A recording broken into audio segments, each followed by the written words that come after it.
श्रीमद् भागवत महापुराण भगवान सच्चिदानंद जी की बड़ी मंगलमयी लीला। जब देखा कि गोकुल में बड़े बड़े उत्पात हो रहे हैं तो ब्रजवासियों की संगोष्ठी हुई। बड़े बूढ़े ब्रजवासी समनंद बाबा को बीच में बैठाल करके सलाह की। छठवें दिन पूतना का आना, शकट का गिर करके फिर भी लालजू को बच जाना, तृणावर्त का भगवान को आकाश में उड़ा ले जाना, फिर भी बच जाना, कई ऐसे विघ्न उपस्थित हुए। तो उनको लगा कि हमको स्थान परिवर्तन करना चाहिए।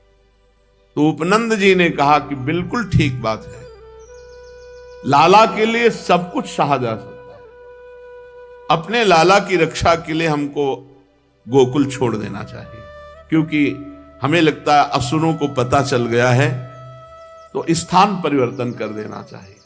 तो उपनंद जी से पूछा कहां चला जाए।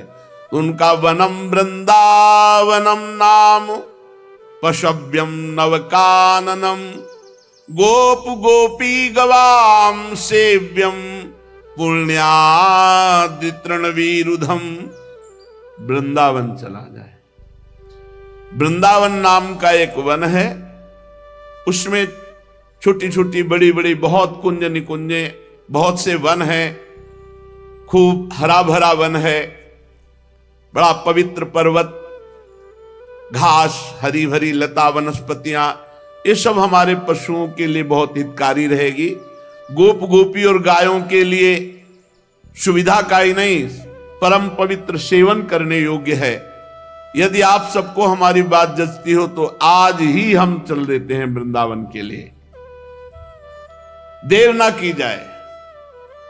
अब तो सब ब्रजवासी कितना प्रेम करते हैं, किसी को भी अपने मकान महल से प्रीति नहीं। पूरा गोकुल दिव्य उत्सव ही मनते रहे हैं। नंद बाबा का दिव्य भवन, सब ब्रजवासियों के दिव्य, सब छोड़ दिया, लाला के निमित्त सब छोड़ दिया।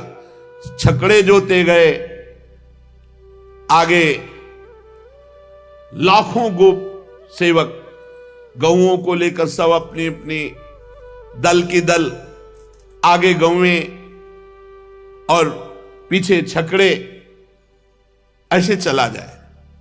उपनंद की बात सुनकर सभी गोपों ने एक स्वर में कहा बहुत ठीक, बहुत ठीक। सबका एक ही मत था। सब लोगों ने अपनी झुंड की झुंड गायें इकट्ठी की। छकड़ों पर वो थोड़ी सामग्री ला दी गई जो 2-4 दिन भोजन की व्यवस्था हो सके। सब वृंदावन की यात्रा के लिए तत्काल तैयार हो गए। ग्वालों ने बूढ़ों, बच्चों और गोपियों को, सामग्रियों को छकड़ों पर, उनके पीछे लाखों सैनिक धनुष, बाण, तलवार, ढाल बड़ी सावधानी से लेके चल रहे। गौ बछड़ों को आगे कर लिया, पीछे पीछे सिंगी तुरही जोर जोर से बजाते हुए चले। तो ब्रजवासी ब्राह्मण भी आगे वेद मंत्र उच्चारण करते हुए चल रहे हैं। कितना प्यार है प्रभु से। सब घर मकान सुविधा सब छोड़ दी, वृंदावन के लिए चल पड़े। ये ब्रजवासी जैसे कौन प्रभु को प्यार करेंगे। गोपियां नवीन नवीन वस्त्र धारण करके, गले में सब आभूषण धारण किए हुए, स्वर्ण आदि रत्नों के रथों पर सवार हैं, और वो सब भगवान श्री कृष्ण के प्रेम में डूबी हुई है, उनकी लीलाओं का गायन करती हुई जा रही।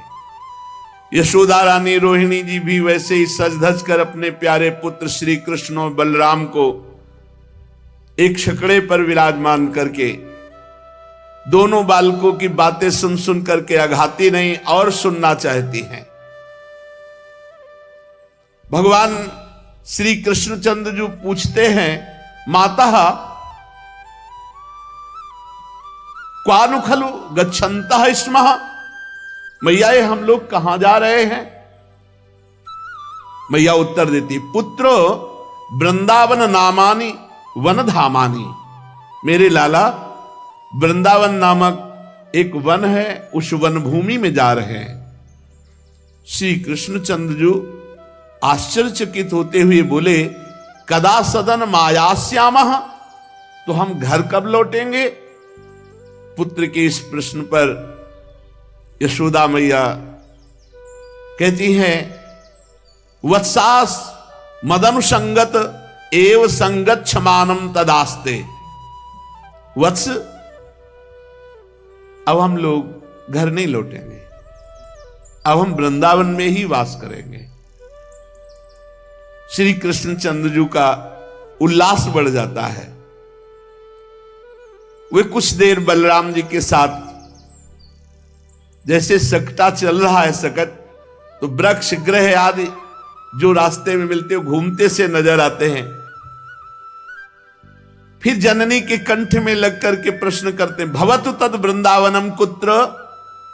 अच्छा मैया ये बता वृंदावन कहां है? तो इसका उत्तर यशोदा मैया इशारा करती कि रोहिणी जी से तुम ही दे दो। तो कहते पुत्र यमुना या पारे, यमुना जी के पल्ली पार, मेरे लाला उस पार वृंदावन है। फिर तो श्री कृष्णचंद्र जी रोहिणी जी से ही पूछते हैं, लघु माता का तत्र सात संपदस्ति यदेतावता प्रयासेन प्रयास्याम। मैया ठीक है, वृंदावन में ऐसी कौन सी सुख संपत्ति है जो हम लोग अपना घर छोड़ करके वहां जा रहे हैं? रोहिणी मैया बोली, पुत्रो क्रीड़ा स्थानानि क्रीडनकानि च बहूनि सन्ति। मेरे लाला बहुत सुंदर सुंदर स्थान खेलने के लिए हैं, बहुत सी क्रीड़ा सामग्री वहां है। ये उत्तर सुनकर तो श्री कृष्णचंद्र आनंद से नाच उठे, हमको तो वृंदावन जाना है। कदाचित सकट पर न होते तो अभी वो दौड़ करके निकलते। जब रथ सघन वन के पथ से जाने लगता है, उस समय जननी एवं पुत्र का मनोहर संवाद सुनने योग्य है। जानकर अनजान बने हुए भगवान श्री कृष्णचंद्र जी अबोध शिशु की भांति प्रश्न पर प्रश्न करते जा रहे, और मैया भी हंस हंस कर उत्तर दे रही। कोशौ वृक्षा समन्ताद निश्चल दलहा पिप्पला कोंड कोटिम सूते सोदुम्बराख्या का ही घन जटा व्याप्त मूर्तिर्वटः सा। श्री कृष्ण ने पूछा, ये कौन सा वृक्ष है मैया? मैया कहती, पीपलहा, ये पीपल का वृक्ष है। श्री कृष्ण, ये कोटि अंडों को प्रसव करके अंगों में लपटाए हुए कौन सा वृक्ष है? जननी ने कहा कि सोदुम्बराख्या, ये गूलर वृक्ष है। गूलर में फल लगे रहते ना, गूलर फल है। श्री कृष्ण ने कहा, ये जो बड़ी बड़ी जटाएं रखे हुए वृक्ष है, ये कौन सा वृक्ष है? घन जटा व्याप्त मूर्तिर, तो बोले वटः सा, ये वट वृक्ष है। अच्छा मैया, इस प्रकार वन में जाते समय की विचित्र प्रश्नावली, जननी पुत्र का ये मनोहर संवाद गोप गोप सुंदरियां सुनती हैं और अब मानो अमृत में डूब जाती हैं। आश्चर्य है कि अपने अपने रथ पर प्रत्येक गोप सुंदरी को श्री कृष्ण का रथ अपने ही नजदीक लग रहा है। लाखों रथ, लाखों छकड़ों में सब बैठे, पर सब ऐसे ही जैसे निकुंज में श्री प्रियालाल विराजमान हैं, असंख्यों सहचरियां हैं, तो हर सहचरी के सामने प्रिया प्रीतम है। ऐसा नहीं कि पीछे वाली को बड़ा उचक करके परेशानी हो रही हो कि अब हमारा तो नंबर ही नहीं लग रहा दर्शन में। सब सखियों को सेवा, और सब सखियां सीधे प्रिया प्रीतम को देखती, कोई बीच में आड़ नहीं होती। ऐसे ही एक छकड़े पर कृष्ण बलराम है, लेकिन वो छकड़ा सबके समीप चल रहा है, सब बातें सुन रही प्रभु की, सब आनंद मगन हो रही है। आगे बढ़े तो चित्रा कोयम मयूरः कहा ई मृदु कुहु गायकः, बोले कोकिलाख्या को वक्तुम वष्टिवाणीम नरवदपि शुकः पुष्पापः कस्य भृंगः। मैया, ये रंग बिरंगा पक्षी कौन है?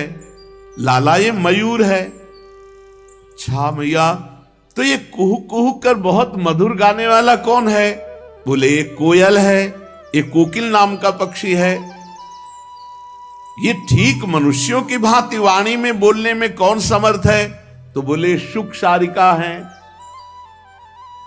ये पुष्पों का पराग पीने वाला कौन है? इसे भ्रमर कहते हैं। ऐसे कृष्ण बलराम बातें करते हुए जो देखते हैं मैया से प्रश्न करते हैं। सब आ गए श्री यमुना जी के पावन तट पर। मैया नीलमणि श्री लालजू को कलेवा कराती है, पर इतने सरल कहां है कि शांत बैठकर कलेवा कर ले। कभी कलेवा करते भाग पड़ते हैं किसी वृक्ष की तरफ, किसी पशु पक्षी की तरफ, मैया फिर पकड़ के लाती है। बहुव्यंजन बहुभांति रसोई, सट रस के परकार, शूर श्याम हलधर दो भैया, और सखा सब ग्वार। भाग क्यों पड़ते? सब सखाओं को बुला लिया, फिर एक साथ बैठकर भगवान भोग आरोग रहे हैं। सकट ऐसे मंडलाकार खड़े किए गए हैं और बीच में सब बड़े सुंदर सुंदर शिविर कपड़े के ऐसे, जिनमें सब शयन कर सके। सकट समूह क्रमशः कालिंदी यमुना जी के तट पर ऐसे लगाए गए हैं मानो कोई पहाड़ हो, श्रेणीबद्ध यमुना के तट पर। क्योंकि सब नवीन नवीन भी गोप बालक हैं, कोई जंगली पशु ना आ जाए, और हजारों सैनिक लाखों की संख्या में धनुष बाण तलवार ढाल लिए हुए सकट के पहले वो खड़े हुए हैं। यमुना तट घट मान में खलाल, लाल शाह शिव इति करुणया, कुलिश करेणाकृत पक्षिच्छिदा, कनकगिरि कैलास गौरी गुरु प्रभति महामहीधर राज, निकर्णाम पंक्ति भूय चलंती, कुमार श्रेणी रिव सकटानि पथ जनैर वृद्यस्यन्तः। ऐसा लग रहा है कैलाश पर्वत विराजमान हो गया। इतने सुंदर सुंदर शिविर लगे हुए हैं, सकट हैं, आसपास सब सैनिक है, और बड़े बलवान गोप बड़ी सावधानी से वीरासन में बैठ करके सबकी रक्षा कर रहे हैं। ऐसा प्रतीत होता है मानो सैन्य बल ही मूर्तिमान विराजमान हो। आकाश से भी कोई नहीं आ सकता, पृथ्वी की तरफ से भी कोई आक्रमण नहीं कर सकता। ऐसे वीरासन में बैठे हुए दिव्य धनुष बाण लिए हुए सब सावधान हैं। यमुना पार होने की व्यवस्था के लिए पहले ही नावों की व्यवस्था की गई है। बाबा ने पहले से व्यवस्था रखी। अब रात में सब वहां शयन कर रहे हैं। 4 पहर विश्राम किया। चारों ओर वस्त्रों के जो गृह तंबू हैं, अग्नि चंदोए हैं, सब सुंदर सुंदर दुग्ध फेन की तरह गद्दे तकिया, सब राजसी व्यवस्था, मानो वस्त्रमयी पूरी हो। बाबा के सब ब्रजवासी और गायें जो छकड़े के अंतर्गत शिविर हैं उनमें तो सब जन हैं, और एक और सैनिकों की व्यवस्था